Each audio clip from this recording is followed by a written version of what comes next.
이곳에 임하신 하나님 나라, 가난한 마음으로 바라보리라. 먼저 그 나라 그 뜻 구하며 나의 삶 드리리. 주님이 맡기신 하나님 나라, 믿음의 눈으로 바라보리라. 하늘의 뜻이 이 땅 가운데 완성될 그날까지 믿는다요 그 위에 서리라. 하나님의 나라는 무너지지 않으리. 믿는다요 그 나라 세워가리라. 주님 곧 오실 때까지.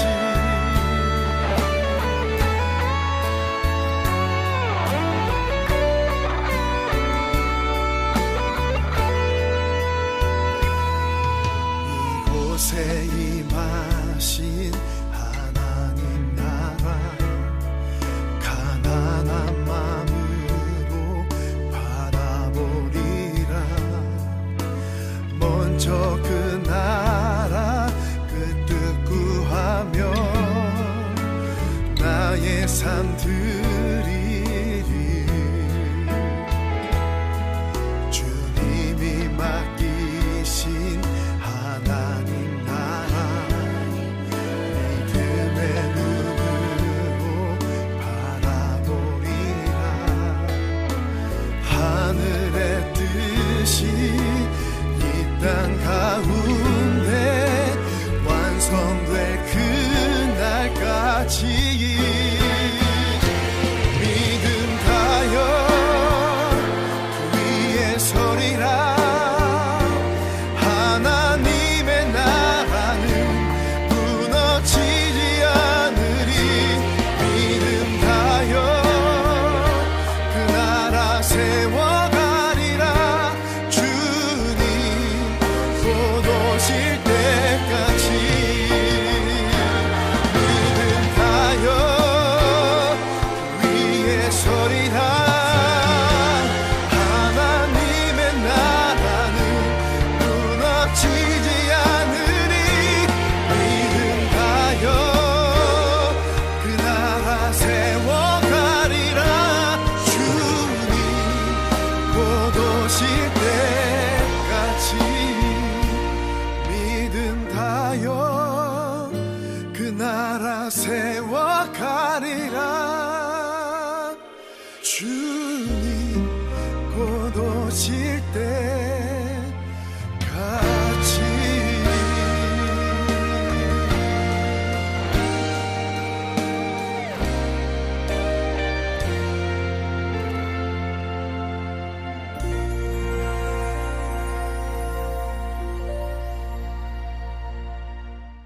마가복음 9장 50절 같이 봅니다.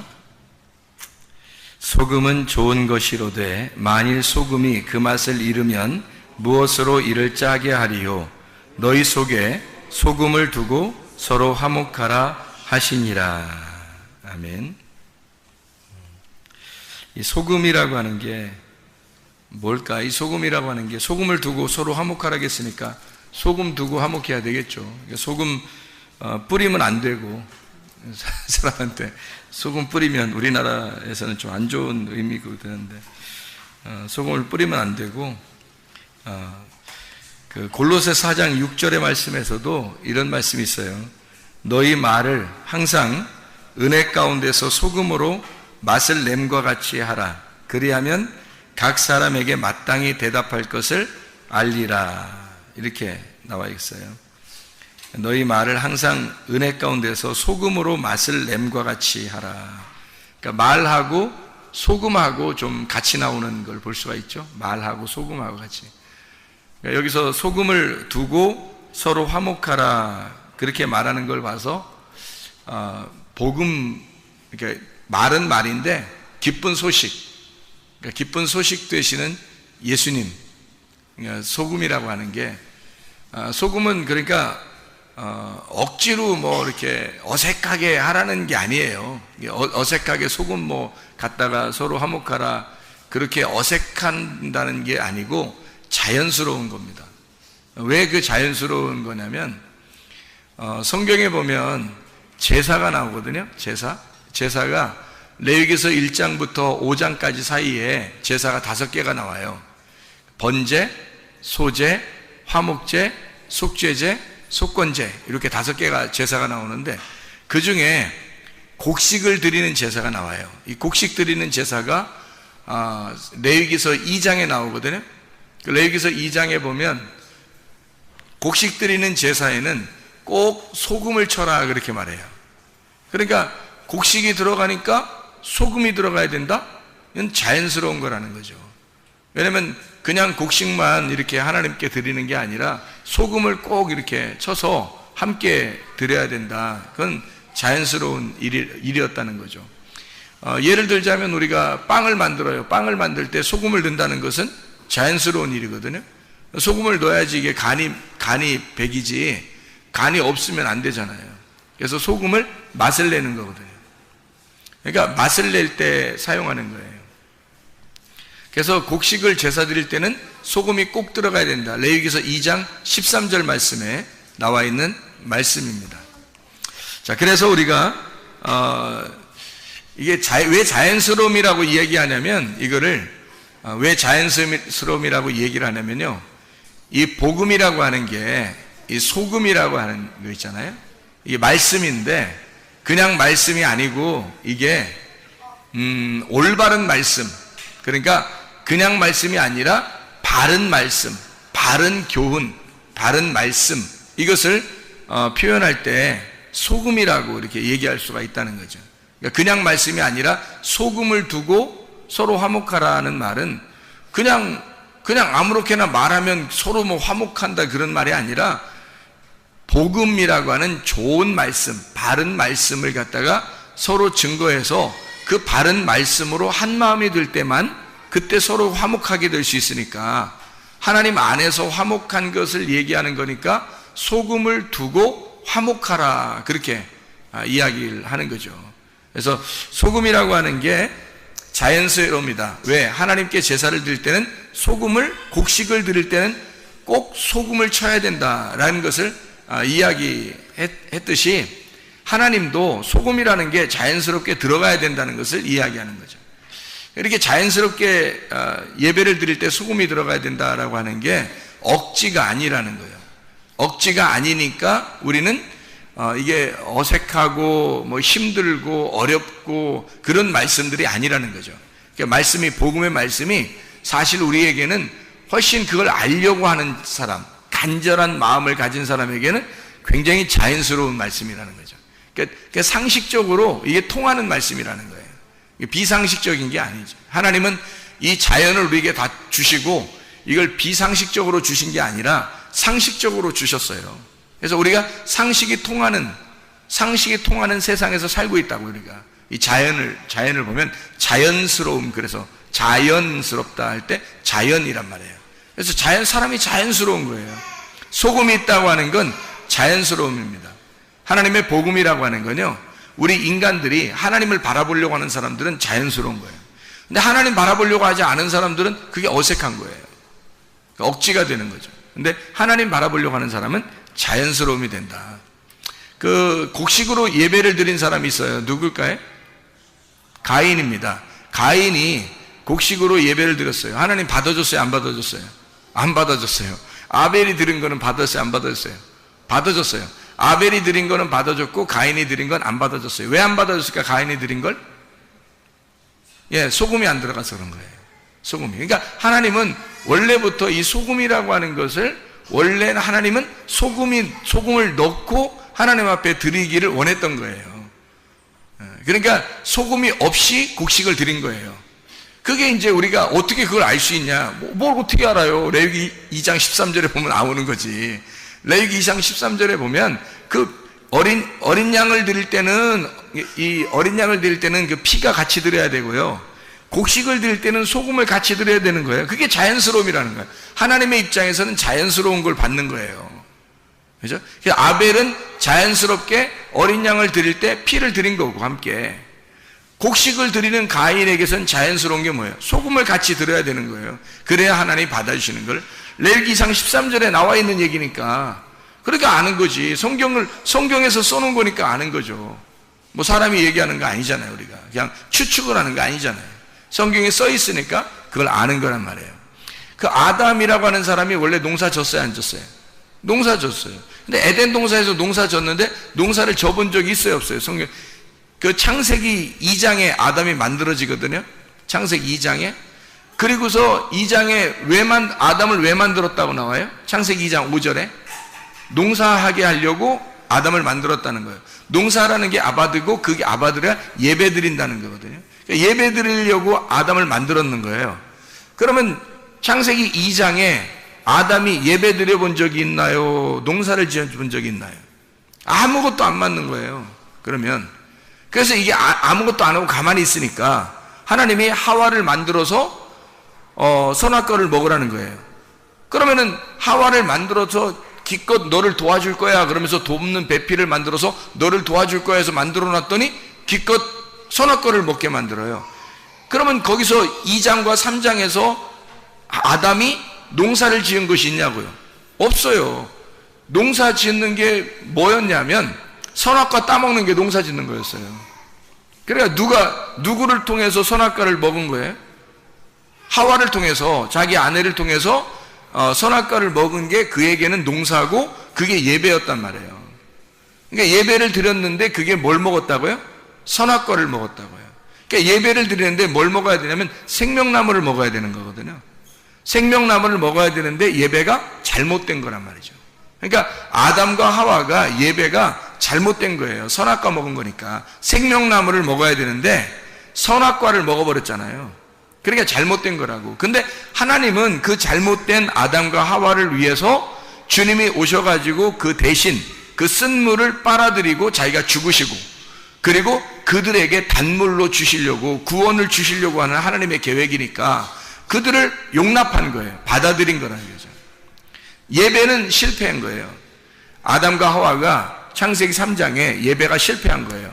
그들에게 농사지라고 만들어 놨더니 그들이 농사진 것도 없어요. 예배 드려본 적이 없어요. 기껏 한 게 다 선악과 먹은 거예요. 하와를 만들어줘 도와주라 했더니 선악과 먹자 한 거예요. 그러니까 아무것도 한 게 없고, 우리가 성경을 보니까 선악과 먹은 것밖에 농사진 게 없더라는 거예요. 그러면 어떻게 선악과를 먹게 됐어요? 누구 때문에? 하와 때문에. 그러면 하와가 먹었을 때 하나님이 하와한테 나타났어요? 아니면 아담이 먹었을 때 나타났어요? 아담이 먹었을 때 나타나요. 그럼 처음부터 하와가 먹을 때부터 막아놓으면 되잖아요, 하나님이. 근데 안 막는단 말이에요. 그래서 하와가 먹고 자기가, 그리고 아담에게 먹게 하니까 그때 하나님이 나타나신단 말이죠. 어떻다는 거예요? 뭐 했다는 거예요? 어떻게 한 거예요? 선악과를 먹은 게 예배라고 그랬어요. 선악과를 먹은 게. 왜냐면 아담과 하와는 선악과를 먹어본 적이 없어요. 그 전에 먹어본 적이 없어요. 먹어본 적이 없다가 선악과를 먹으면서 드디어 자기들을 발견한 거예요. 그러니까 하나님은 그걸 원하는 거죠. 그런데 그냥 먹었어요? 누가 먹여줬어요? 누가 먹으라고 했어요? 먹으라고 했어요. 하와는 누가 먹으라고 했어요? 뱀이 먹으라고 했어요.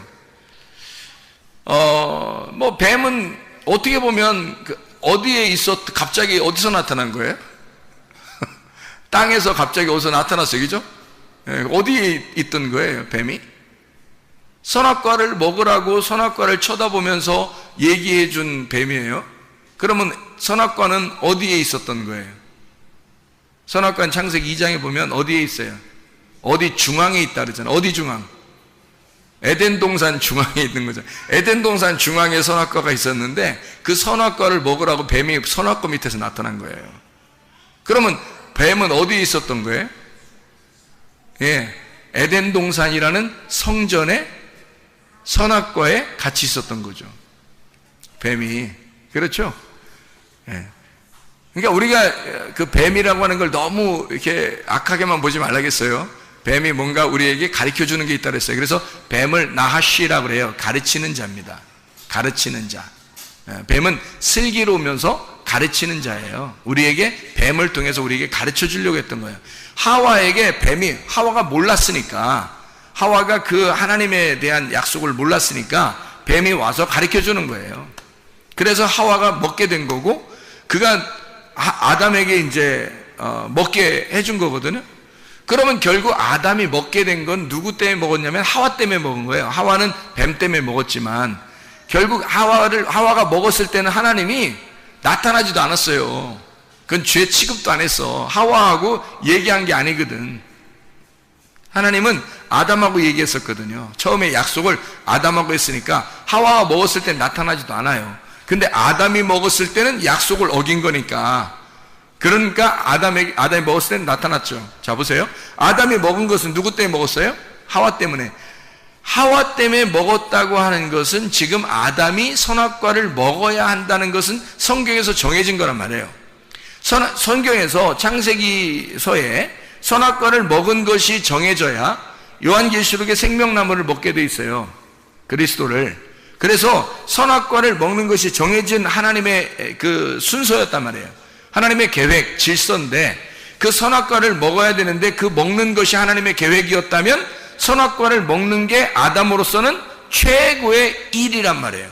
그게 최고의 노동이고 그게 최고의 농사, 그것이 예배란 말이에요.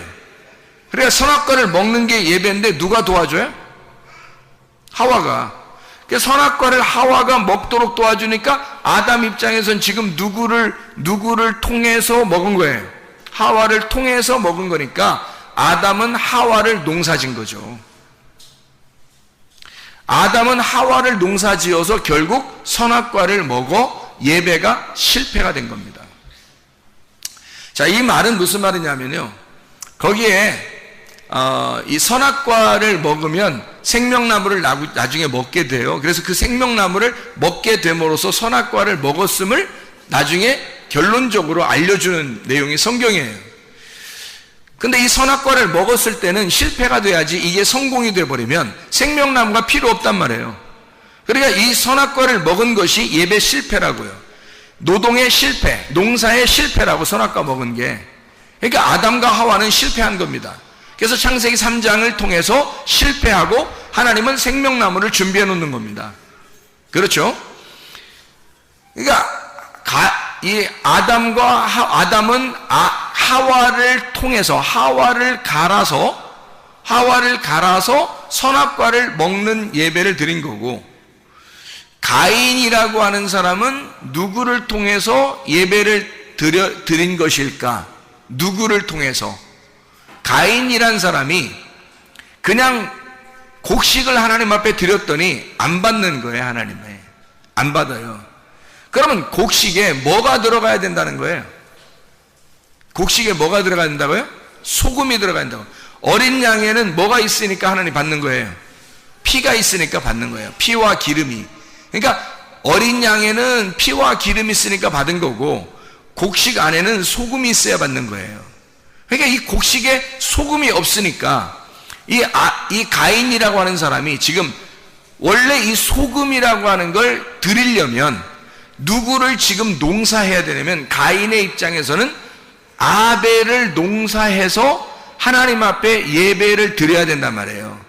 아벨을 농사해서 하나님께 예배를 드릴 때 하나님이 그 예배를 받으시는 거거든요. 그래서 하나님이 만나는 장면이 아벨을 죽이고 하나님이 만나셔요. 가인을.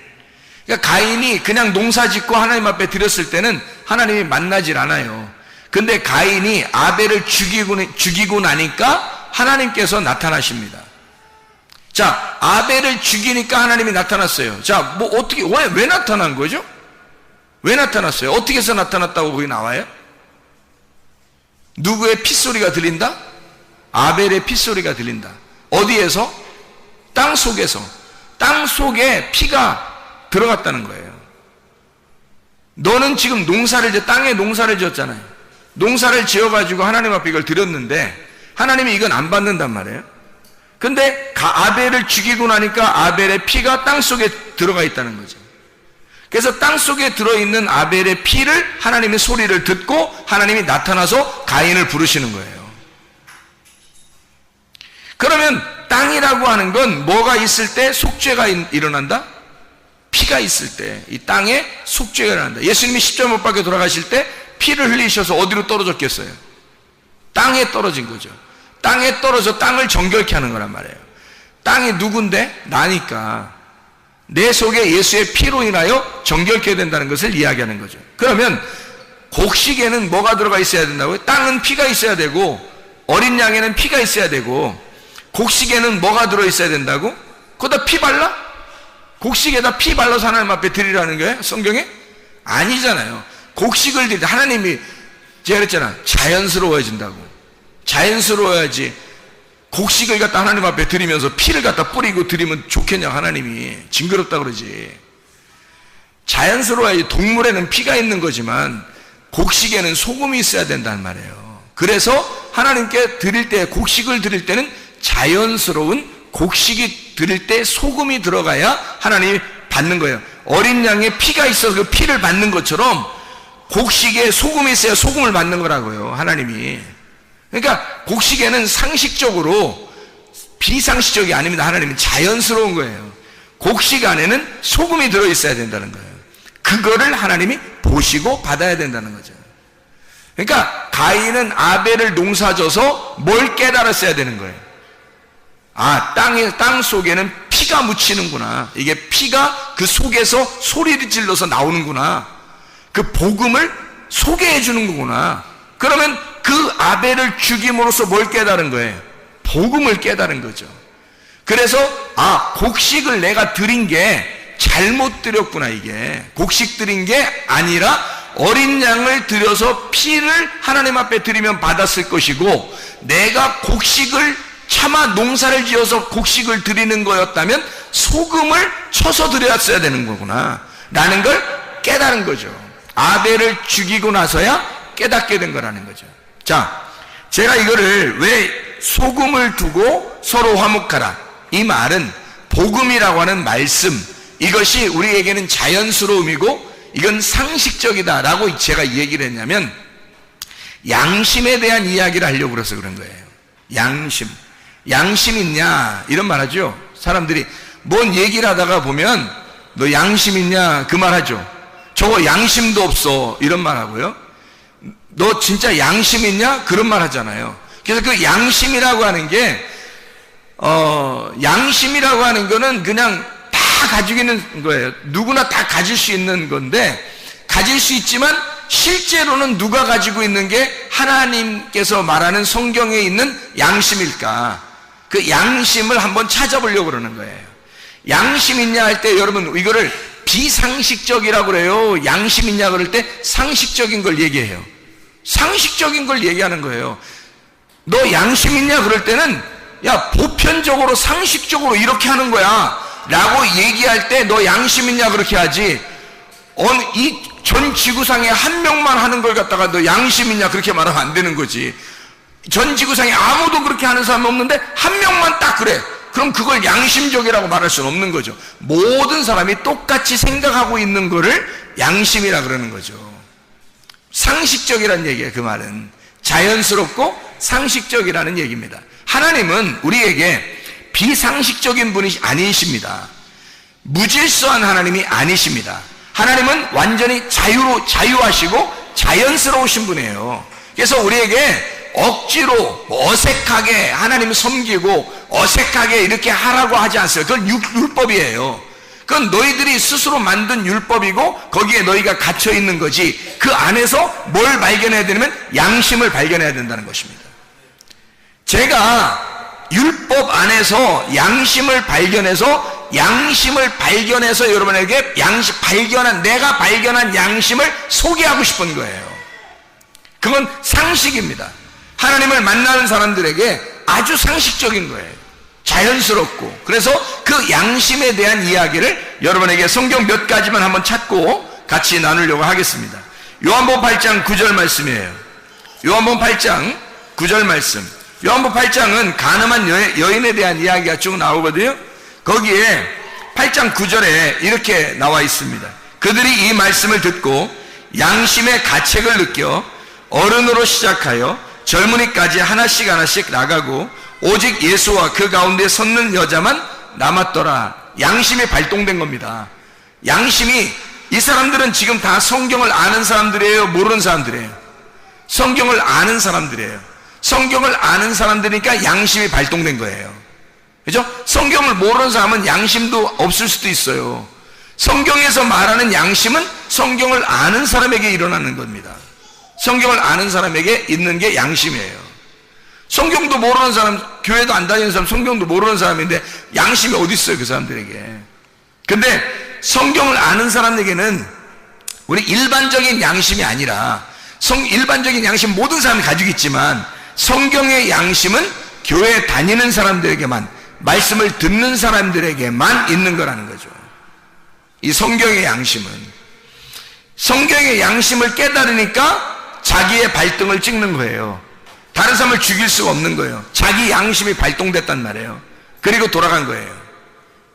자, 사도행전 23장 1절 말씀 봅니다. 사도행전 23장 1절 말씀, 거기에도 23장 1절, 사도행전 23장 1절 말씀 보니까 바울이 공회를 주목하여 이르되 여러분 형제들아, 오늘까지 나는 범사의 양심을 따라 하나님을 섬겼노라 그랬어요. 그냥 우리가 일반적인 양심이라 그러면 하나님을 섬긴다는 말이 안 맞죠.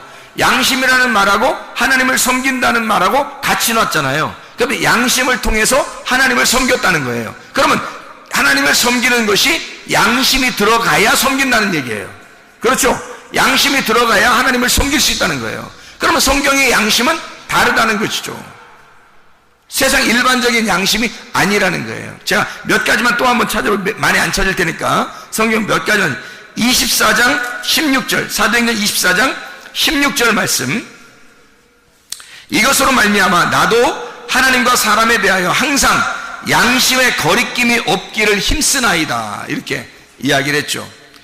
자, 로마서를 가보겠습니다. 로마서 2장 15절, 로마서 2장 15절에 14절부터 보면요, 율법 없는 이방인이 본성으로 율법 일을 행할 때에는 이 사람은 율법이 없어도 자기가 자기에게 율법이 되는데, 이런 이들은 그 양심이 증거가 되어 그 생각들이 서로 혹은 고발하며 혹은 변명하여 그 마음에 새긴 율법의 행위를 나타내느니라. 무슨 말이냐면요, 양심이라는 것이 발동되면 율법이라고 하는 것이 함께 일을 하기 시작해서 양심을 통해서 자기를 심판해버린다는 거예요.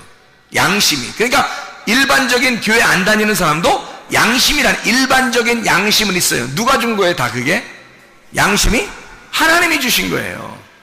하나님이 다 이방인들에게도 양심을 주셨기 때문에 그 사람들은 율법이 없어요. 율법이 없는데도 양심상 안 되는 거예요, 이게. 일반적인 도덕적인 양심으로도 이게 율법이 발동된단 말이에요, 이게. 하물며 교회 다니는 사람들의 율법으로 양심이 발동된다는 것은 하나님의 일하고 연결되는 거죠. 선한 양심이라 그래서 바울은 선한 양심이라고 그래서 그렇게 고백을 해요. 자, 우리 성경 로마서 9장 1절입니다. 로마서 9장 1절. 내가 그리스도 안에서 참말을 하고 거짓말을 아니하노라. 나에게 큰 근심이 있는 것과 마음에 그치지 않는 고통이 있는 것을 내 양심이 성령 안에서 나와 더불어 증언한다 그랬거든요. 성령 안에서 양심이 함께 증언한대요. 그러니까 성령과 양심이 같이 있는 것을 볼 수 있죠. 양심과 성령이 같이 있는 거예요. 예, 그러니까 이 마음은 독특하게 하나님이 주신 마음이라는 거예요. 이게 양심이라고 하는 겁니다. 자, 로마서 13장 5절 말씀이에요. 13장 5절 말씀 보면요, 그러므로 복종하지 아니할 수 없으니 진노 때문에 할 것이 아니라 양심을 따라 해라, 그 말이에요. 그러니까 너 혼날 것 같아서 양심적으로 살아라는 말이 아니라 양심을 따라 그냥 행동하라는 거예요. 너 하나님의 진노가 있으니까 그렇게 복종하고 이렇게 하는 게 아니라 양심을 따라서 복종해라는 거예요. 야, 양심적으로 복종해라, 그 말이거든요.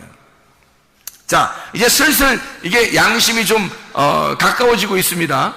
디모데전서 1장 5절 말씀입니다. 디모데전서 1장 5절 말씀 보면요, 1장 5절, 이 교훈의 목적은 청결한 마음과 선한 양심과 거짓이 없는 믿음에서 나오는 사랑이라.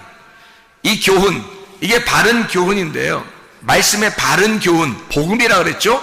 그것이 청결한 마음과 선한 양심과 거짓이 없는 믿음에서 나오는 사랑이래요.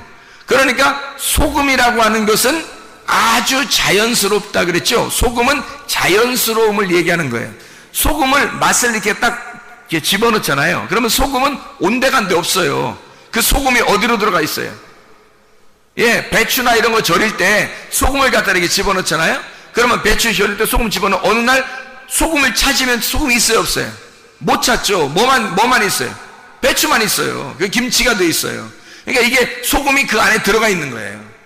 소금이 그 안에 들어가 있어요. 그러니까 이 속에 들어가서 자기 소금이 죽음으로써 배추를 살려버린 거예요. 배추의 맛을 살려버린 거란 말이에요. 그러니까 이것은 소금이 들어가고 거기서 죽고 그 속에서 맛을 내는 건 자연스러운 일이었단 말이에요. 소금을 집어넣는 자체가 자연스러움이었단 말이에요. 그러니까 이 양심이라고 하는 게 억지로 하는 게 아니라고. 이게 하나님이 우리에게 주신 양심은 억지로 하나님의 일을 하고 억지로 하나님 바라보고 예배드리고 이러라는 게 아니에요. 이것은 소금을 치는 것과 같은 거라는 거야. 소금을 치는 것과 같이 이렇게 자연스러운 복음이라는 겁니다. 그러니까 이게 하나님의 사랑인 거죠. 그래서 여기서도 청결한 마음과 선한 양심과 거짓이 없는 믿음에서 나오는 사랑이래요. 그게 뭐라고요? 양심적인 거예요. 그 양심적인 건 자연스러움이고, 자연스러운 건 소금이고, 그건 복음이라는 거예요. 그래서 그 복음이라고 하는 양심이 우리의 속에 들어오는 것은 자연스럽게 하나님이 우리에게 주시려고 하는 소금과 같다는 거예요. 자, 또 봅니다. 디모데전서 1장 19절 말씀이에요. 믿음과 착한 양심을 가져라. 어떤 이들은 이 양심을 버렸고 그 믿음에 관하여는 파선하였느니라. 아유, 양심도 깨질 수가 있네요. 양심도 깨질 수가 있어요. 그러니까 믿음과 착한 양심이 같이 나오죠. 그럼 믿음하고 양심이라는 게 같이 활동하는 거라는 거예요. 그러면 착한 양심, 선한 양심, 착한 양심이라고 하는 건 믿음하고 함께 공존해서 일을 하는 거라는 거예요. 그럼 여러분이 믿음이 있다 그러면 반드시 뭐가 있어야 된다는 거예요? 착한 양심이 있어야 된다는 거죠. 그러니까 사람들이 가지고 있는 양심적으로 해, 그건 뭐 당연히 있어야 되는 거고. 자, 남편이 아내에게 대할 때 양심적으로 대해야 되겠죠. 아내가 남편을 대할 때 양심적으로 대해야 되겠죠. 그 양심보다 훨씬 더 중요한 성경 기절이 착한 양심이에요. 그런데 이 착한 양심은 뭐하고 함께 일한다고요? 믿음하고 함께 일한다고요. 그러니까 그냥 착하게 양심으로 대하는 게 아니라 착한 양심으로 대하고, 착한 양심은 믿음과 함께 대하라는 거예요. 그것이 하나님의 양심이라는 거예요. 우리의 양심이 아니고. 그러니까 우리 양심을 얘기하려고 성경을 썼겠냐고. 너 양심적으로 살아라고. 그게 아니라 양심적인 건 하나님이 주신 건데, 그 하나님이 주신 이것은 소금과 같이 자연스럽게 흘러 들어와야 된다는 거지, 우리한테. 이것이. 근데 그게 믿음과 함께 들어오는 거라는 거죠. 그게 착한 양심이라고 하는 겁니다. 자, 디모데전서 3장 9절 말씀입니다. 깨끗한 양심에 믿음의 비밀을 가진 자라야 할지니. 감독이 그렇고 집사가 그래요. 이게 어떤 사람이냐면, 감독이나 집사는 교회에서 깨끗한 양심에 믿음의 비밀을 가지고 있어야 된다는 거예요. 그러면 깨끗한 양심과 믿음의 비밀이 함께 나오네요. 이렇게 같이 나오잖아요. 그러니까 믿음이 있다고 하면서 양심적이지 않거나. 제가 옛날에 양심적이지 못했어요. 제가 옛날에 양심적이지 못했다고. 그 내가 양심적으로 바뀌니까 이젠 알겠는 거예요. 무슨 말인가. 이게 성경이 무슨 말인가 알겠는 거예요. 양심, 믿음이 들어오니까 양심이 들어오더라는 거예요, 나한테. 하나님의 양심이 내게 들어오더라는 거예요. 믿음이 들어오니까 하나님의 양심이 들어오더라는 거예요. 그래서 알게 된 거예요, 이게. 저는 양심적이지 않았습니다. 일부러도 양심적이지 않게 생활하려고 한 적도 많았어요. 그러면서도 나 예수님 믿었으니까 천국은 어느 날 가겠지, 이렇게 비양심적으로 또 생각도 했어요. 그렇게 살던 사람인데 믿음을 갖게 되니까, 은혜를 받아 회개하고 믿음을 갖게 되니까 양심이 들어오더라는 거예요. 나도 모르게 착한 양심이 들어오더라는 거예요. 그러니까 이 속에서 바뀌어 있는 거예요. 뭔가 달라요. 뭔가 이상하게 달라진 거야. 내가 나를 봐도 달라진 것 같고, 주님 앞에 이렇게 교제해도 다르고요. 주님과 교제하는 게 뭘로 교제하겠어요? 말씀으로 교제하는 거죠. 달라요, 이상하게. 그러니까 믿음과 양심이 함께 있더라는 얘기입니다. 자, 우리 베드로전서 2장 9절 말씀, 베드로전서 2장 9절 말씀.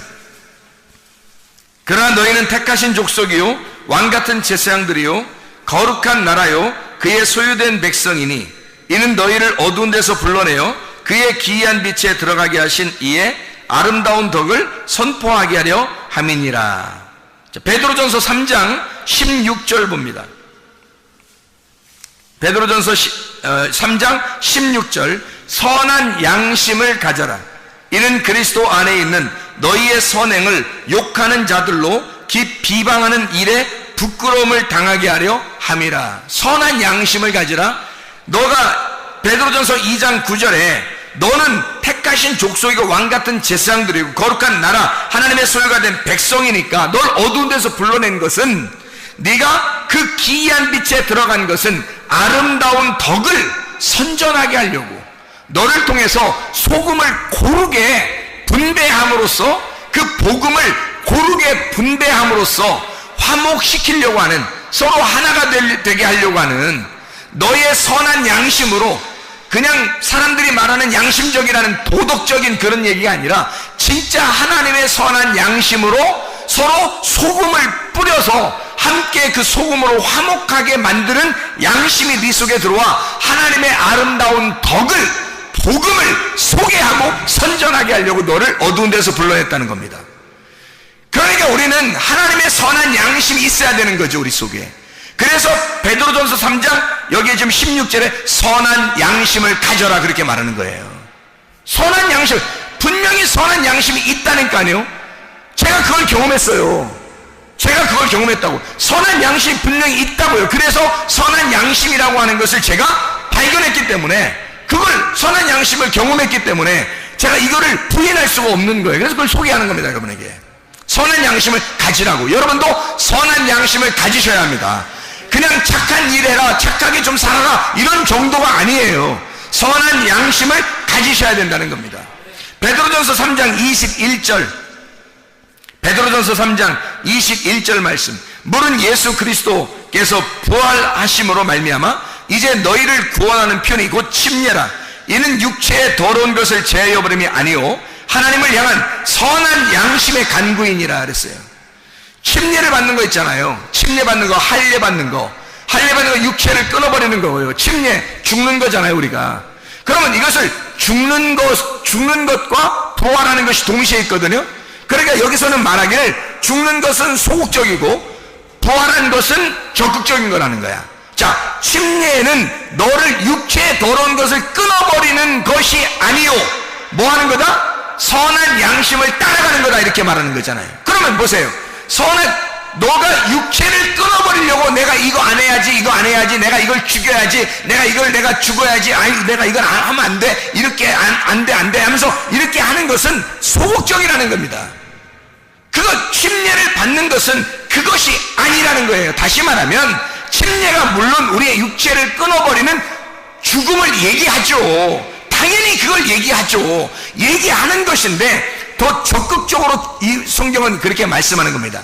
네가 이것을 거기에 소극적으로, 부정적으로 네가 너 죽는 것만 생각하느냐? 그거는 어린아이들도 생각하는 거야. 침례를 받는다, 할례를 받는다 그러면 어린아이들도 무슨 생각하면 너가 죽는다, 육체적으로 끊어버린다, 요거 정도는 다 생각할 수 있다는 거야, 이건. 근데 더 하나님의 측면에서 선한 양심 안에서 생각할 때는, 선한 양심은 우리에게 뭐라고 고백하냐면 진짜 복음을 따라와라. 진짜 복음은 선한 양심인데 그 선한 양심을 네가 따라와야 된다는 것을 말하는 것입니다. 너가 죽는 것 정도는 아무것도 아니야. 그거는 그게 아니야. 침례는 그걸 얘기하려고 했던 게 아니야. 결국 너의 죽음이 너를 살리는 데 있었던 거고, 네가 그렇게 육체를 끊어버리는 죄를 그만둬야지 하는 그거 정도가 아니라는 거예요. 그 정도가 아니라 하나님이 우리에게 원하시는 것은 너는 선한 양심을 따라라, 그 말이거든요.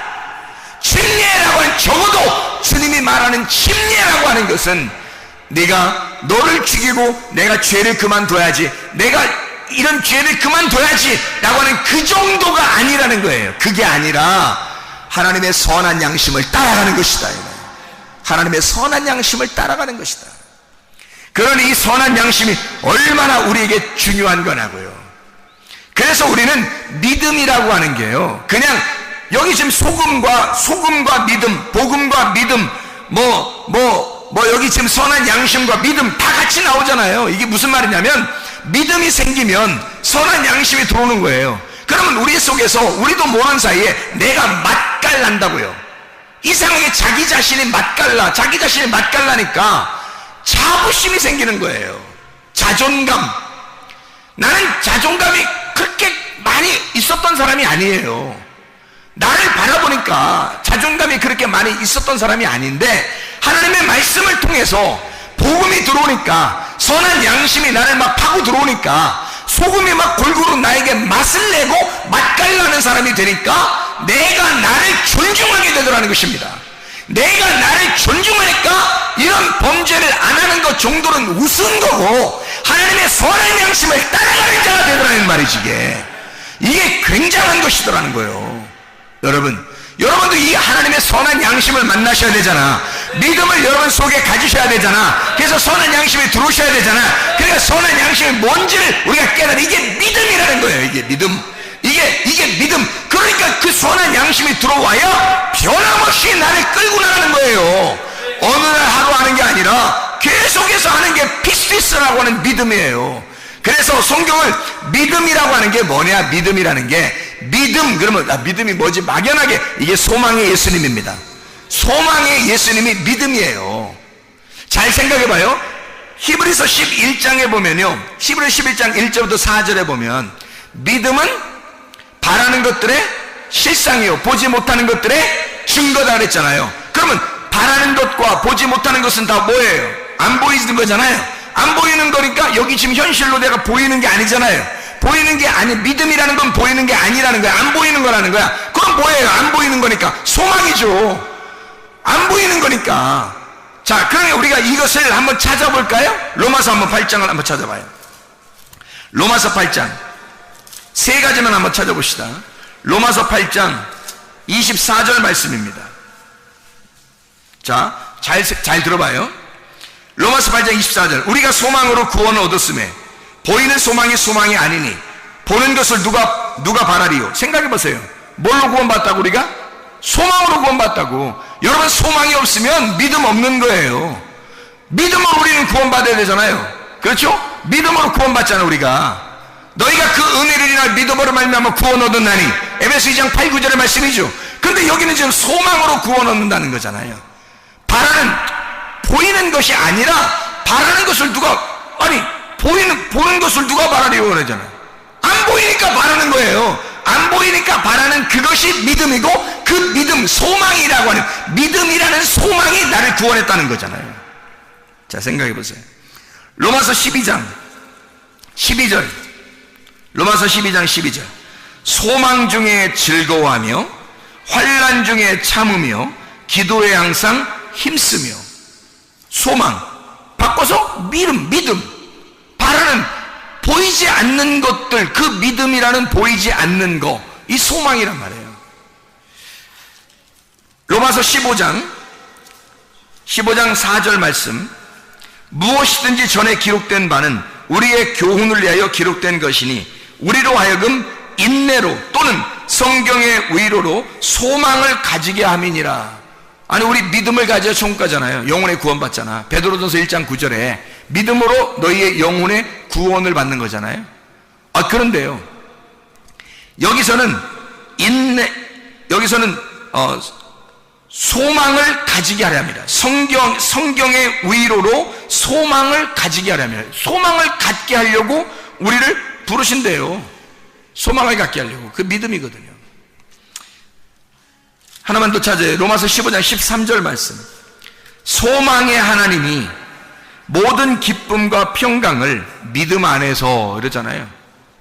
소망의 하나님이 믿음 안에서 너희에게 충만하게 하사 성령의 능력으로 소망이 넘치게 하시기를 원하노라 그랬잖아요. 소망이죠. 그게 믿음입니다. 믿음과 소망은 같이 나오는 거예요. 그래서 그것이 복음이고 소금이고 선한 양심이라는 겁니다. 선한 양심이라고 하는 것이 슈네이데시스라는 단어거든요. 슈네이데시스. 이 슈네이데시스라고 하는 것은 공통적으로 함께 도덕적인 어떤 의식을 갖는 참된 진리를 말합니다. 옳은 분별력을 선한 양심, 슈네이데시스, 양심이라 그렇게 말해요. 그러니까 밖에 있는 사람들이 얘기하는 게 아니라 진리를 가지고 하늘적인 땅의 지각이 아니라 하늘적인 지각을 갖는 거, 하늘적인 지각을 갖는 걸 선한 양심, 양심이라 그러는 거예요. 사람들은 누구나 다 양심을 가지고 있어요. 너 양심 있냐? 그렇게 말하잖아요. 그런데 하나님이 주시는 양심이 있다고. 그거를 여러분과 제가 가지고 있어야 된다고요. 제가 그것이 없었는데 믿음을 가지니까 소망이 있고, 소망을 가지니까 믿음이 있는 거예요. 소망과 믿음이 함께 같은 거였다는 거죠. 왜냐하면 내가 여기서 지금 현실로 가지고 있었던 것이 아니라 하나님이 주시는, 바라는 것을, 보이지 않는 걸 주는 거란 말이에요. 내가 바라는 것이 그거였는데 하나님이 그걸 보이지 않는 걸 주시더란 말이에요. 그게 믿음과 소망이었다는 거죠. 근데 믿음이 소망이었고 소망이 믿음이었다는 거예요. 그게 선한 양심이었다는 거죠. 그 선한 양심을 하나님이 주시니까 사람이 어떻게 변하겠어요? 양심적으로 변하는 거예요. 사람이 양심적으로. 근데 세상적인 도덕적 양심이 아니라 하늘적인 지각을 갖게 되더라는 거예요. 하늘적인 양심이 내게 오더라는 겁니다. 그래서 슈네이데시스를 보니까 이 슈네이데시스가 슈네이도에서 왔는데요. 슈네이도라고 하는 것은 쉰이라는 말하고 에이도라는 말의 합성어예요. 쉰이라는 말은 함께라는 말이거든요. 쉰이라는 말, 함께, 같이, 곁에서 하나된, 하나된, 같이, 함께. 에이도란 말은 보인다 말이거든요. 보인다, 본다라는 말이에요. 에이도는 본다, 깨닫는다, 이해한다는 거예요. 자 보세요. 그러면 양심, 그럼 뭐라고요? 슈네이도, 함께 보는 걸 말하는 거예요. 누구하고 보는 걸 말하는 거예요? 하나님과 함께 보는 걸 말하는 거예요. 그게 생기더라는 거예요. 지금 제가 여러분에게 말씀드리고 싶은 건 이겁니다. 하나님은 비상식적으로 우리에게 대하지 않습니다. 아주 자연스럽고 아주 상식적으로 우리에게 대하신다는 거죠. 곡식에는 소금이 들어가야 하는 것처럼, 동물에는 피가 있는 것처럼 하나님이 받으시는 것도 억지로 이상한 걸 받고 그러지 않는다는 말입니다. 하나님은 그 복음의 말씀이 우리에게 선한 양심이 되어 하늘의 지각이 내려오게 하고, 그 하늘의 지각이라는 그 양심은 반드시 우리에게 뭘 알게 하느냐면 하나님과 함께 보는 눈을 주시는 거예요. 하나님과 함께 깨닫게 하는 눈을 주시는 거예요. 그게 왔다는 겁니다. 저에게 그게 내가 회개하고 은혜를 하나님 앞에 구하니까 주님이 믿음이라는 걸 주시고 소망이라는 걸 주시더라는 말이야. 함께 뭐가 왔냐면 슈네이도라는 양심이 오더라는 거예요. 그 하나님의 상식, 하나님의 그 화목함, 그 상식이 내게 오더라는 거예요. 하나님의 보는 그 눈이 오더라는 거예요. 그래서 슈네이도, 하나님과 함께 보는 눈이 열리기 시작하는 거예요. 이 하나님, 그러니까 이게 진리가 열리는 거예요. 옳은 진리라는 거죠. 바른 말씀, 옳은 진리가 열리는 거. 이게 선한 양심입니다. 여러분에게는 이런 양심이 있으십니까? 양심적이어야 한다. 네가 양심적이어야 한다. 네가 양심으로 상식적으로 살아봐라. 네가 자연스럽게 한번 살아봐라 이 말이야. 그리스도인이냐? 네가 자연스러우냐? 네가 진짜 하나님의 사람이냐, 너는 양심이 있느냐 이 말이에요. 그리스도의 양심을 갖는 주의 백성들 다 되시길 바랍니다. 기도하겠습니다. 우리 하나님 아버지, 사랑과 은혜를 감사를 드립니다. 아버지 하나님, 우리로 하여금 하늘적 지각을 갖게 도와주시옵소서. 하나님의 놀라운 화목함을 우리에게 주셔서 소금과 같이 소금을 두고 너희가 화목하라고 하는 그 말씀을 통해서 하나님, 우리가 양심적인 주의 사랑을 깨닫기를 소원합니다. 하나님, 우리에게 선한 양심을 허락해 주셔서 주의 마음을 깨닫게 도와주시옵소서. 주님과 함께 볼 수 있는 눈을 허락해 주시옵소서. 주님과 함께 이해하게 도와주시옵소서. 하나님의 말씀을 볼 수 있는, 하나님의 말씀을 들을 수 있는 눈과 귀가 열려지게 도와주시옵소서. 예수 그리스도 존귀하신 이름 받들어 기도드렸사옵나이다.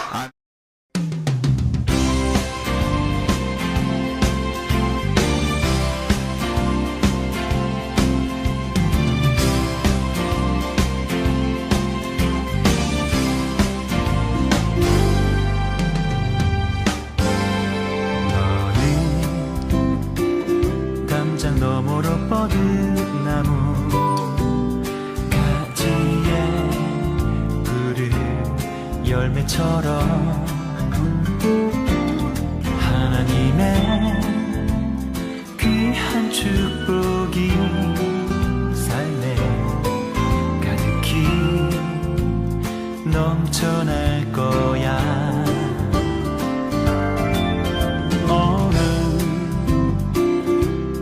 시련이 와도 능히 이겨낼 강한 발이 있어. 전능하신 하나님께서 너와 언제나 함께 하시니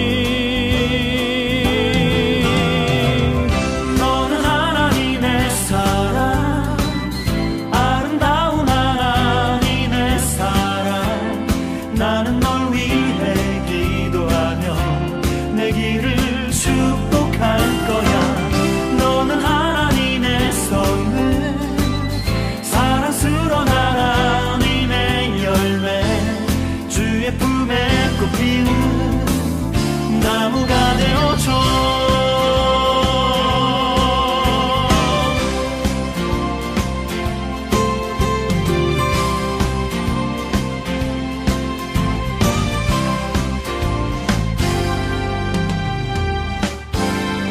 너는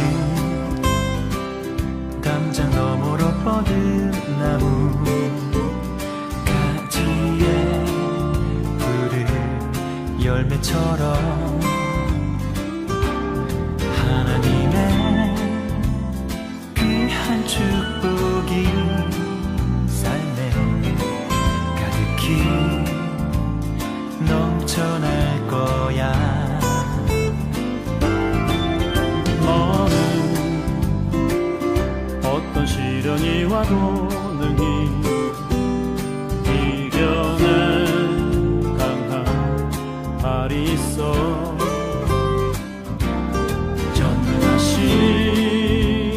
하나님께서 너와 언제나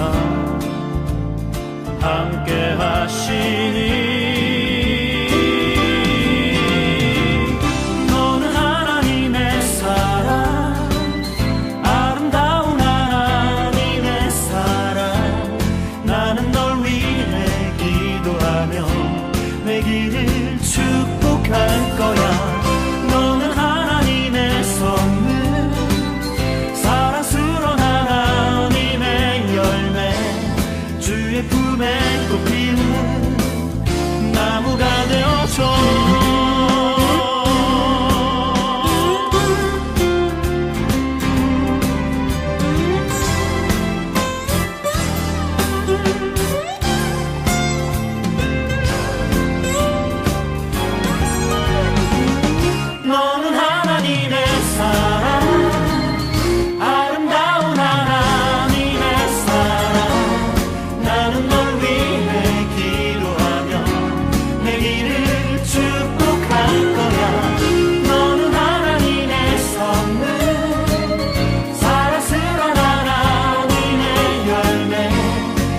주의 품에 꽃 피운 나무가 되어줘. 너는 하나님의 사랑, 아름다운 하나님의 사랑. 나는 널 위해 기도하며 내 길을